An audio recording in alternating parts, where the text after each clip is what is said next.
नमस्कार, जोहार, मैं संजय और आप देख रहे हैं न्यूज झारखंड। चलिए जानते हैं सुबह से लेकर शाम तक की तमाम बड़ी खबरों को।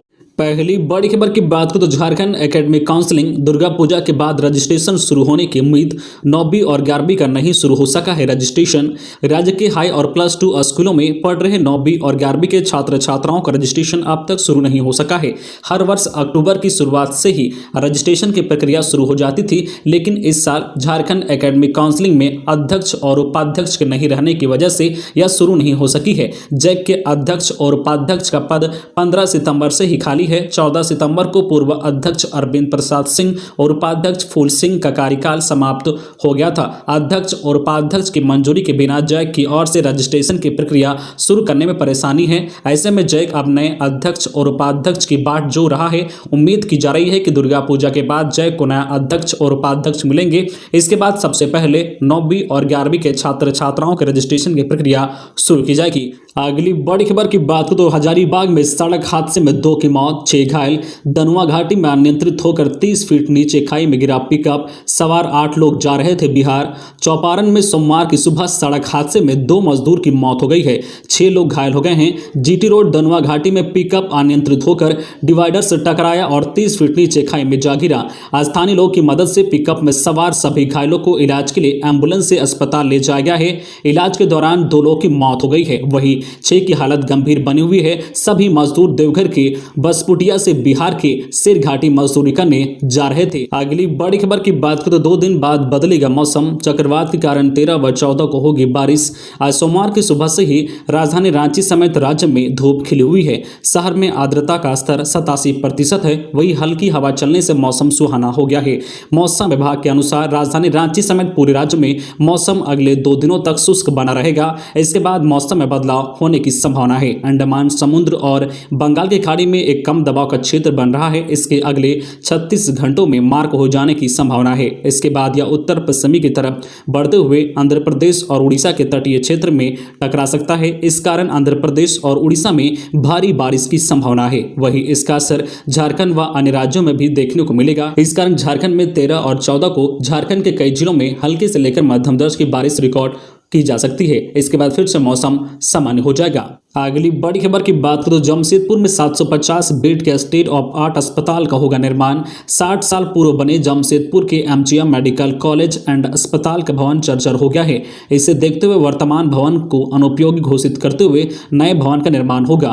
अब यहाँ 750 बेड का स्टेट ऑफ आर्ट अस्पताल बनेगा, जिस पर मुख्यमंत्री हेमंत सोरेन ने सहमति दे दी है। स्वास्थ्य विभाग के अपर मुख्य सचिव अरुण कुमार सिंह ने झारखंड राज्य भवन निर्माण निगम लिमिटेड के प्रबंध निदेशक को इसकी जानकारी देते हुए 750 बेड के स्टेट ऑफ आर्ट अस्पताल की डीपीआर तैयार कर उस पर तकनीकी स्वीकृति लेते हुए विभाग को उपलब्ध कराने के निर्देश दिए हैं। उन्होंने कहा कि एमजीएम परिसर में सभी भवन लगभग 60 वर्ष पूर्व के निर्मित हैं। इनकी भौतिक स्थिति जर्जर हो चुकी है, इसलिए इस परिसर में अनुपयोगी घोषित भवनों के स्थान पर 750 बेड का नया अस्पताल निर्मित किया जाना है।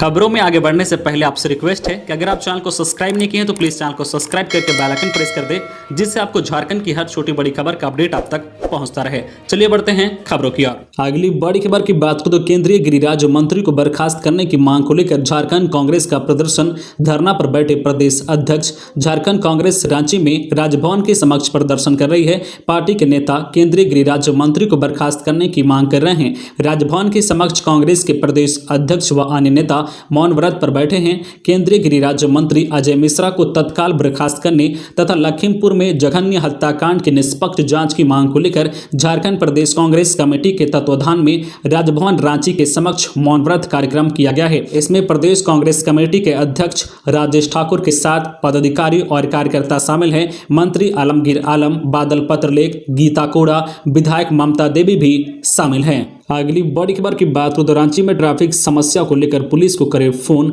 एसपी ने जारी किया 2 हेल्पलाइन नंबर। दुर्गा पूजा नवरात्रि पर रांची की प्रभारी ट्रैफिक एसपी रेशमा रमेशन ने शहरी वासियों के लिए बड़ी सौगात दी है।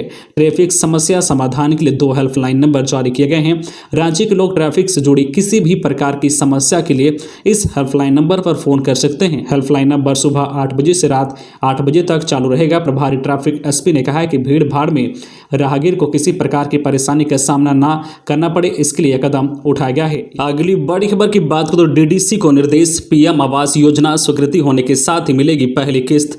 ग्रामीण विकास विभाग द्वारा राज्य के ग्रामीण क्षेत्रों में बनने वाले आवासों के निर्माण में तेजी के लिए कदम उठाए गए हैं। इसके लिए राज्य के सभी डीडीसी को निर्देश दिया गया है कि अब प्रधानमंत्री ग्रामीण आवास योजना को स्वीकृति करने के साथ ही लाभुकों को तत्काल प्रथम किस्त का भुगतान करें। यह भी कहा गया है कि 15 अक्टूबर तक सभी प्रधानमंत्री ग्रामीण आवास योजना अर्थात 100% योजनाओं को स्वीकृत करें। यह भी निर्देश दिया गया है कि 30 नवंबर तक सभी अर्धनिर्मित पीएम आवास योजनाओं को पूरा करें।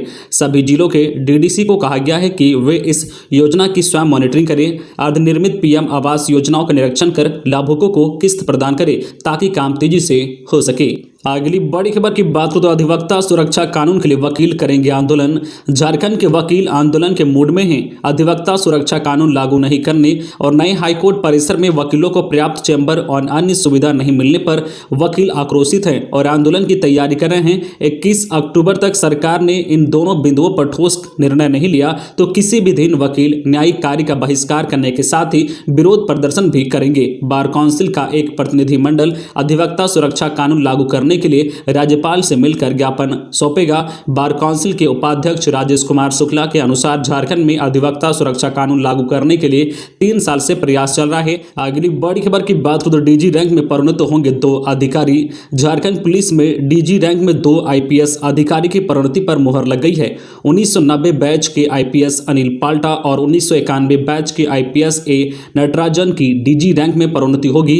इस संबंध में बोर्ड ने बैठक कर नामों पर सहमति दे दी है। गौरतलब है कि अगस्त महीने में कमल नयन चौबे और सितंबर महीने में एमबी राव की सेवानिवृत्ति के बाद डीजी रैंक के 2 पद रिक्त हो गए हैं। जल्द ही गृह विभाग के द्वारा इस संबंध में अधिसूचना जारी हो सकती है। वर्तमान में अनिल पाल्टा एडीजे रेल जबकि नटराजन बिजली विभाग के विजिलेंस अफसर के पद पर तैनात हैं। अगली बड़ी खबर की बात करें तो सिफारिश, अमन और सुजीत को दूसरी जेल में भेजा जाएगा। झारखंड पुलिस के लिए सिरदर्द बने अमन साव और सुजीत सिन्हा के खिलाफ पुलिस बड़ी कार्रवाई की तैयारी में है। दोनों की जेल से शिफ्टिंग की तैयारी की जा रही है। रांची जेल में बंद अमन साव को दुमका व धनबाद जेल में बंद सुजीत सिन्हा को गोड्डा जेल भेजने की सिफारिश राज्य पुलिस मुख्यालय ने की है। इस मामले में गृह सचिव से पत्राचार किया गया है। पुलिस अधिकारियों के मुताबिक पूर्व में भी पुलिस मुख्यालय ने इस मामले में आईजी जेल से पत्राचार किया था, लेकिन अब तक दोनों गैंगस्टरों का तबादला जेल से नहीं हो पाया है। अगली बड़ी खबर की बात करें तो कोयला पर्याप्त नहीं होगी, बिजली संकट। कोयले की कमी की वजह से बिजली संकट की आशंका को सरकार ने पूरी तरह से निराधार बताया है। कोयला मंत्रालय ने स्पष्ट किया है कि बिजली उत्पादक संयंत्रों की जरूरत को पूरा करने के लिए देश में कोयले का पर्याप्त भंडार है। केंद्रीय कोयला मंत्री प्रहलाद जोशी ने ट्वीट किया है कि देश में कोयले के उत्पादन और आपूर्ति की स्थिति की समीक्षा की गई है। मैं सभी को भरोसा दिलाना चाहता हूं कि देश में बिजली की आपूर्ति में बाधा नहीं आएगी। बिजली संयंत्रों को प्रतिदिन औसताना 8.5 लाख टन कोयले की जरूरत होती है। फिलहाल दैनिक कोयला आपूर्ति करीब 17.5 लाख टन की है। अगली बड़ी खबर की बात करें तो पेट्रोल और डीजल की कीमत ने 70 के करीब। पलामू गढ़वा में पेट्रोल 100 के पार, धनबाद भी पास पहुंचा। अन्य जिलों में भी 70 के काफी करीब पहुंचे। आखिरकार झारखंड में भी पेट्रोल और डीजल की कीमत ने 70 लगा दिया है। पलामू और गढ़वा में कल पेट्रोल 100 रुपये प्रति लीटर से अधिक हो गया है। पलामू में डीजल 70 से मात्र 24 पैसे कम रहा है। वहीं गढ़वा में डीजल का मूल्य 100 रुपये 2 पैसा प्रति लीटर रहा। इसके अलावा रांची, जमशेदपुर, हजारीबाग, लातेहार, धनबाद आदि जिलों में भी पेट्रोल और डीजल के दाम 100 रुपये के करीब पहुंच गए हैं। उल्लेखनीय है कि सरकारी तेल कंपनियों की ओर से दामों में बढ़ोतरी के कारण पेट्रोल डीजल की कीमतों में इजाफा हुआ है। अब तक मध्य प्रदेश, राजस्थान, महाराष्ट्र, आंध्र प्रदेश, तेलंगाना, कर्नाटक, उड़ीसा, चंडीगढ़, जम्मू कश्मीर और लद्दाख में पेट्रोल का भाव 100 रुपये के पार हो चुका है। अगली बड़ी खबर की बात करें तो कल से सचिवालयों में 6 दिनों की छुट्टी। झारखंड सचिवालय और उससे जुड़े कार्यालयों तथा निदेशालयों में मंगलवार 12 अक्टूबर से 6 दिनों की छुट्टी है। अब 18 अक्टूबर को कार्यालय खुलेंगे। इसके बाद फिर 19 अक्टूबर को ईद मिलादुन्नबी की छुट्टी रहेगी। 20 अक्टूबर बुधवार से समान रूप से सभी दफ्तर खुल जाएंगे। इधर कई कर्मियों ने आज 11 व 18 अक्टूबर को अवकाश ले रखा है। तो ये थी आज की झारखंड की टॉप बड़ी खबरें। इसी तरह झारखंड की हर छोटी बड़ी खबर देखने के लिए आप हमारे चैनल न्यूज झारखंड चैनल को सब्सक्राइब करके बेल आइकन प्रेस कर दीजिए, जिससे आपको झारखंड की हर छोटी बड़ी खबर का अपडेट आप तक पहुंचता रहे। तो आज के लिए बस इतना ही। हमें दीजिए इजाजत, फिर मिलते हैं नेक्स्ट न्यूज में।